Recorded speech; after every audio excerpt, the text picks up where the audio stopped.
an ore that could save or end the world, and the rise of a new Dark Lord. The ending of the Rings of Power Season 1 will change the future of Middle-earth forever. Fans of The Lord of the Rings know Khazad-dûm as the sinister Moria. In The Lord of the Rings of Power, though, those dark days haven't yet arrived.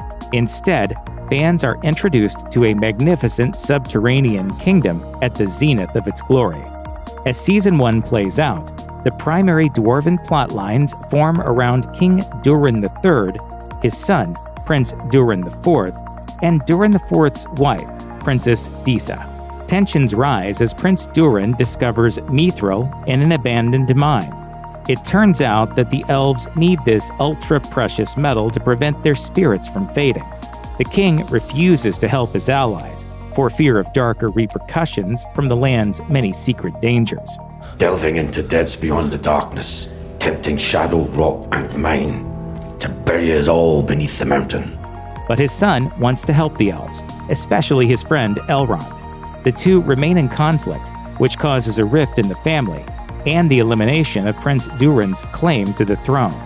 In our last moments in Khazad-dûm, we see the angry, hurt king throw a rejuvenated leaf into the mithril vein before they close up the mine. It floats far into the shaft landing near a lurking Balrog when it finally reaches the floor. That's the last we see of the fiery demon, but it leaves a plethora of questions about the future of the Dwarven city. The elves are strong in the Second Age. In fact, they are the primary power when the Rings of Power starts, and their greatest stronghold is Lindon. Situated in the northwest region of Middle-earth, Lindon is ruled by High King Gil-galad. Despite his strength, all is not well in the magical kingdom. The elves are fading and must find a way to rejuvenate themselves in the light of Valinor, lest they be forced to leave their home on Middle-earth.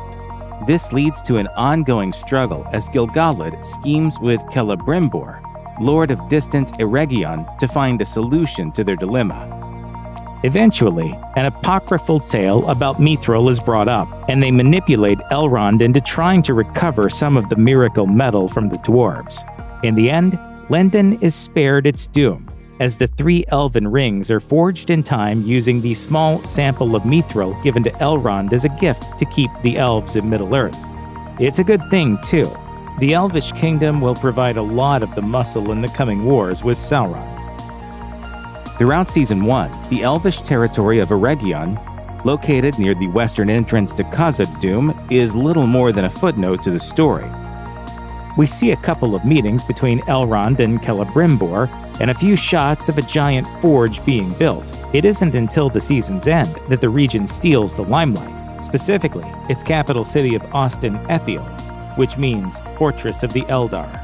The elves of Eregion are famous smiths, and their leader, Celebrimbor, is hell-bent on finding a magical way to stop the blight afflicting his people. While it doesn't have a ton of screen time in Season 1, Eregion's role in the Second Age is difficult to understate. The final episode of the season depicts the forging of 3 of the Rings of Power within its walls, though the rest of the magical jewelry remains conspicuously missing. Celebrimbor's people are also famous in Tolkien's writings for forging a close-knit friendship with the dwarves of Khazad-dûm. Their leader is even a key contributor to the famous doors that open at the word friend. What does fate have in store for the Elven Citadel? Plenty, but we don't know exactly how it'll play out. The proto-hobbit Harfoots receive a significant amount of attention throughout Season 1. From their quiet, hidden lives to their rough-and-tumble cultural quirks, they provide a fascinating look into a much larger story. And that tale literally crashes into their midst in the form of a wizard. Cryptically referred to as the Stranger, this supernatural visitor shakes up the Harfoot community, starting with the adventurous Nori and Poppy. After making initial contact, these 2 Harfoots help guide the confused, Starfallen figure.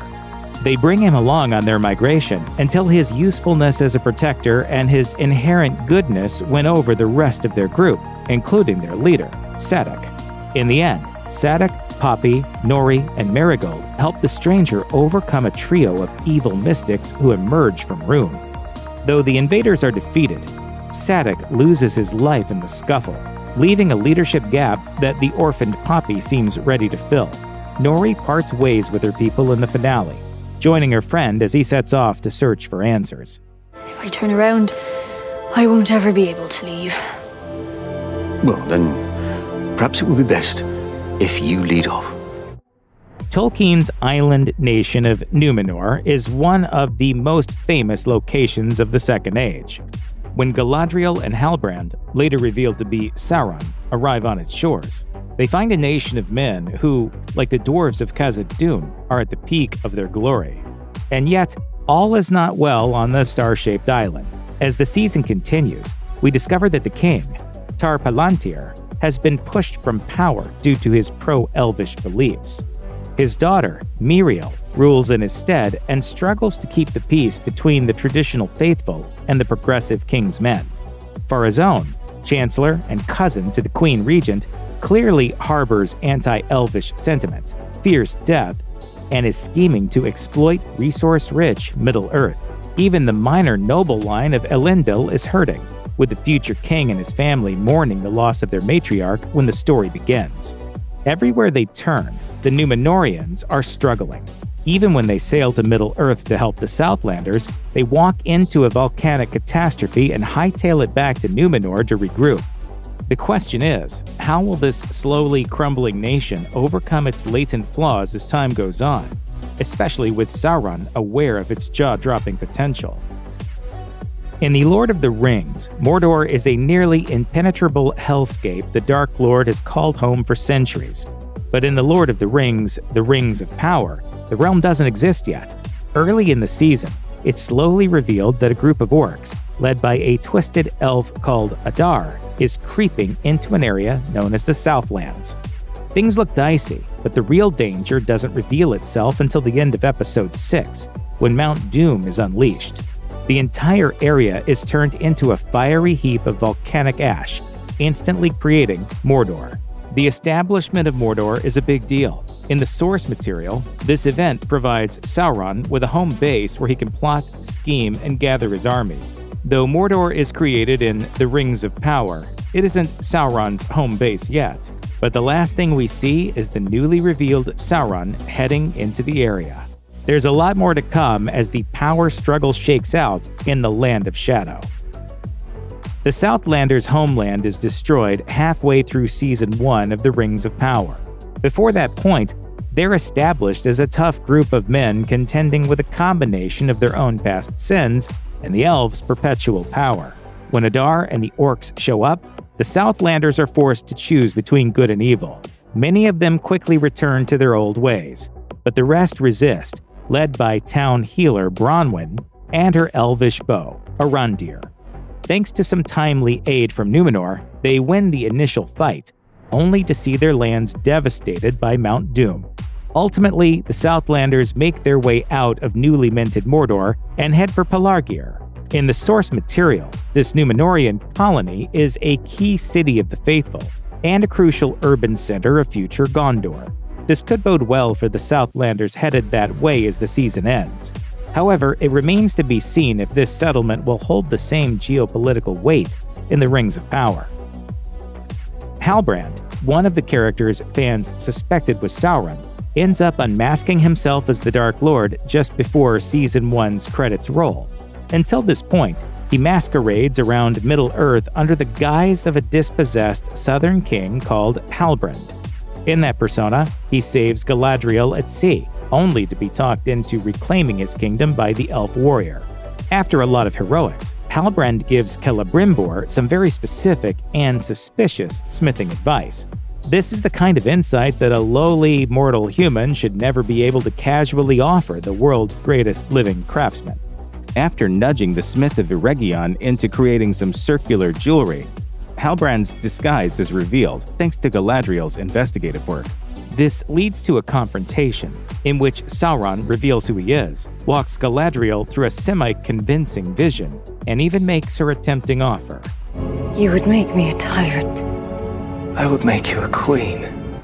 This disconcerting offer is thankfully rejected by Galadriel. Finished manipulating the elves for the time being, Sauron makes a run for it and heads to Mordor.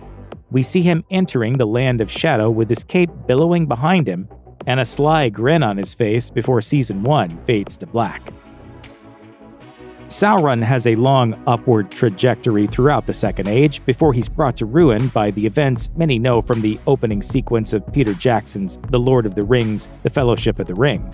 After that, Sauron takes a new shape, spends some time as the Necromancer, and eventually becomes the titular threat of The Lord of the Rings. But most of his narrative as Middle-earth's villainous primeval is still in front of him as Season 1 of The Rings of Power plays out. Over the course of 8 episodes, we see Halbrand's complicated, haphazard trajectory slowly turn into Sauron's master plan. There's a whole lot more to come. While discussing what Season 2 will bring with GQ, Sauron's actor, Charlie Vickers, said, "We start to see Sauron's journey. In the same way that we saw Galadriel's origins, we see it for Sauron. Now he's out there and the game is afoot for him. So we get to start to see him manipulating people." Sauron's Season 1 reveal may be a slow burn, but now that he's out in the open, we can expect some true fireworks. Season 1 of The Rings of Power is filled with character development, stage setting, exposition, and by the time the finale rolls around, some initial answers. But it still manages to leave a lot of nagging questions behind. While he's officially established as a wizard, the stranger's identity remains shrouded in mystery. Galadriel casually mentions that she lost her husband, Celeborn, in a war centuries earlier, a significant break from Tolkien's work. Pharazôn is clearly plotting to abuse Numenor's position as Middle-earth's savior, and is showing some blatant fears about his impending doom. Elendil's daughter, Eregion, looks into a Palantir. Isildur goes MIA amidst the action in Mordor. There's even a Balrog that wakes up in the depths of the dwarves' domain. While a lot of initial plot threads are addressed in the finale, there's no doubt that more questions are left hanging than answered. While this might seem frustrating, this myriad of mysteries gives viewers food for thought and ammunition for analysis for a long time to come. As Season 1 comes to a close, the 3 elven rings are forged. But that's not the end of the story for the rings. Tolkien's Rings of Power include 9 rings for mortal men, 7 for the Dwarf Lords, and 1 ring to rule them all. That leaves 17 more Rings of Power to be made, or at least revealed, in the series. The creation of the One Ring clearly lies in Sauron's future, but we have no idea where the rest of the rings are. In the source material, they're created by Sauron and Celebrimbor, who doesn't know he's working with the Dark Lord, before the 3 elven rings are forged. This means we're left with 3 paths. Either the other rings already exist in the TV series world, they're going to be forged at a later date, or they won't be made at all. Whatever the answer to this question, the one thing that's certain is that we're going to need to wait for Season 2 to learn the fate of the Rings of Power.